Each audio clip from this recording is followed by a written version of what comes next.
you've got to be crystal clear on who your ideal client is. And I think most brands aren't. They think they serve a much larger audience than they do. And in reality, they serve a fairly narrow audience.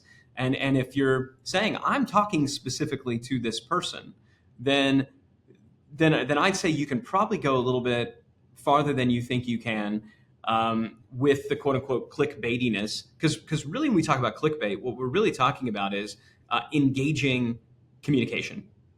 And I think oftentimes we we maybe give ourselves a little bit too much credit in terms of what our prospects think about us. And in reality, they don't think anything at all. So you're putting out this messaging and you think that it's very aspirational and very inspiring and very professional. And so you think that your prospects think that you're this high level aspirational brand. In reality, they don't think about you at all. Hey everybody, welcome to Business Lunch. I am your host, Roland Frasier, and my co-host, Ryan Deiss, right next to me. Ryan, I have kind of a surprise topic for you today. I told Ryan, I said, very I have a concerned. It's like, what are we talking about today? I'm not going to tell you. Fantastic. He's like, it's less of a podcast episode and more of an ambush. So man, bring it on. I'm terrified. I want to talk about the different models for depreciation under the 1986 Act and how they've changed over the years. I was wondering when we were going to get to this. Perfect. Let's go. No. I actually had a private client of ours that reached out to me this morning. And I thought it was a great question. It's something that I think a lot of you are thinking about if you've been exposed to marketing and all. And here's what it is. Basically, he owns I think they're in the $40-50 million a year range company. It's very high end. The audience is high end as well, very accomplished people in the business that they are in. And he said, I am looking out in the market, and some of our competitors are starting to use more marketing and sales oriented copy. And so the messaging is 5 ways to blah, blah, blah, blah, that your so-and-so doesn't want you to know. That kind of stuff. And he said, do you think that it cheapens the brand to use that kind of marketing? And I want to get your thoughts on that, because I think it's something that is worth thinking about. Like, your messaging can speak to the wrong people and attract maybe an audience that you don't want, that's different from the audience that you've been attracting. And I would say that from both standpoints. So let's start with, what do you think? I'll start with the question he asked. What do you think about changing high-end, aspirational, and professional marketing messaging to more, I'm going to say clickbaity, for lack of a better term? He referred specifically to click funnels. He's like, I see these click funnels type things, and I just don't know. So what do you think about that? Does it cheapen the brand? That's the first question. I mean, and the answer, of course, is like, it depends on how far you go, right? I think you've got to be crystal clear on who your ideal client is. And I think most brands aren't. They think they serve a much larger audience than they do. And in reality, they serve a fairly narrow audience. And if you're saying, I'm talking specifically to this person, then I'd say you can probably go a little bit farther than you think you can with the quote unquote clickbaitiness. Because really, when we talk about clickbait, what we're really talking about is engaging communication. And I think oftentimes we maybe give ourselves a little bit too much credit in terms of what our prospects think about us. And in reality, they don't think anything at all. So you're putting out this messaging and you think that it's very aspirational and very inspiring and very professional. And so you think that your prospects think that you're this high level aspirational brand. In reality, they don't think about you at all, right? Because it's not doing anything to cut through. Similarly, you worry about swinging the pendulum too far and being a little bit too hypey, a little bit too aggressive, a little bit too clickbaity, because that might cause them to think differently about your brand. But again, they don't think anything at all. Now, there are certain brands out there that have been built over decades that clearly, if they were to fundamentally shift their messaging to, if Rolex were to start running ads that was, here's 5 things you don't know, that watch, luxury watch buyers wish they knew before they bought their first one. People be like, that seems a little bit odd, right? But Off-brand, you might say. Off-brand, but I think it's important. A lot of these brands, if you go back and look at what their advertising was when they were much earlier, it was more direct response. And so I think it's important to say that just to remember that, number one, we've got to be clear on who is it that we are talking to, right? Are we actually talking to the person that we most want to engage? That's the first filter that you have to run it through. The second thing that you need, just to give yourself some grace on this, is they don't think much about you at all. And so you have more leeway than you think that you have.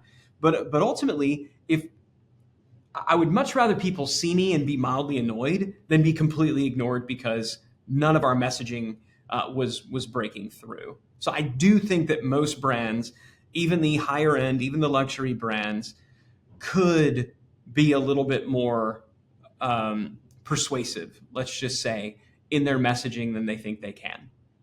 Yeah.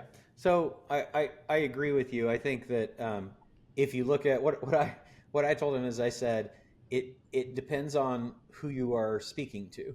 And I think that if you're speaking to higher level people, it is less appealing because it is more seen for what it is. And there's so much noise in the market now that everyone is using and rehashing the same copy that, it's ClickFunnels especially, right? They all laughed when I said I could build a funnel, but then when I did, it's like, okay, yeah. That's very, very right out of the, the copy, the stock headlines book. And they have worked in the past, but I would argue that that because authenticity is one of the number one things that people are looking for these days, that if you've got a sophisticated audience who you have spoken to successfully in the past and you want to engage them differently, then the answer, of course, is always test it and see what works. A couple of tests to a segment of your list is not going to destroy your brand. It might cause them to scratch their head and not respond. And right. You can say, you know what? They don't seem to like that. Right? Yeah. And the good news, at that point, they've forgotten about it. It's done. Like it vanishes from their mind. Like it's not gonna drive such a deep groove that they'll never get over it. And I said, but you may also find that you've got two segments of people that, you have high-end people that buy your high-end things, but you have people that you're nurturing along as well. And they may very well be nurtured better by content that is more clickbaity, more, the 5 things, the 7 things. They're looking for knowledge. They're not problem and solution aware and, have the finances to buy the solution that you offer that happens to be high end.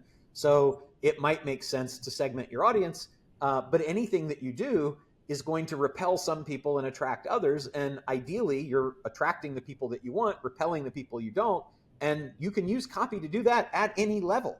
Hermes, Rolls-Royce, Bentley, Rolex, all of those, Chanel, all of those companies repel people who are looking for deals, right? Yeah. If they're looking for Forever 21 clothing, that's not the place that they're going to do it. And they can talk bad about it, but those companies are unabashedly, we are high end. And so, you can be that. But you also, I said, you won't see Chanel saying, 5 buttons you'd never be caught dead in. That's not right. Going to happen. But it's not going to happen because they've already identified the market, and the market that they're after doesn't care about that. The market they're after is honestly more quality, status, tradition. Those are the things that they're looking for, right? So it's not, 5 cheap things and one that, your fashion coordinator will hate. That doesn't offer you those things. So they're going to focus more on the aesthetic of the runway show. They're going to focus on the quality of the clothing and that it takes 2,000 hours to build a dress or something like that, right? So, let's talk about why that is. I was Yep. going Go to say, ahead. because the reason that is, and I think this is really, really important, and this is why it's so vital that you understand who it is that you're selling to. Because every business under the sun that has ever existed is only ever selling two things. We're always either selling transformation from a less desirable before state to a more desirable after, or we're selling identity reinforcement. That's it. That's all any business is selling, and that's all any consumer is buying. And so it's vital that you understand which of those two things that you're selling. If you're in the business of selling transformation, so somebody is in a less desirable before state, they have a problem that needs to be solved, then the way that you speak to that person is you speak to them as though they're somebody who has a problem that needs to be solved. And so then it's okay to be a little bit more abrupt, right? It's okay. I mean, if you walked up to somebody and there was like, like it was clear that their arm had like was going in the wrong direction, like they had a broken bone, you'd walk up to them with a sense of urgency. And you might use hypey language like, oh my gosh, are you okay? We need to get you to emergency room right now. You have elevated tone, elevated pacing, because again, this person has a problem and you want to meet them where they are in that moment. Now that sounds really hypey if somebody comes up to you and you're totally fine. If your house is on fire and you don't know it and somebody is banging on your door to let you know your house is on fire, that elevated speech, that quote unquote hype, is completely appropriate because it aligns with the problem being solved. Now, what's Rolex and some of these luxury brands, Chanel, they're selling identity reinforcement. And what identity reinforcement is I want to buy your product so that when I wear it, when I display it, what I'm actually doing is I am signaling some form of status. I'm signaling that I belong to this group.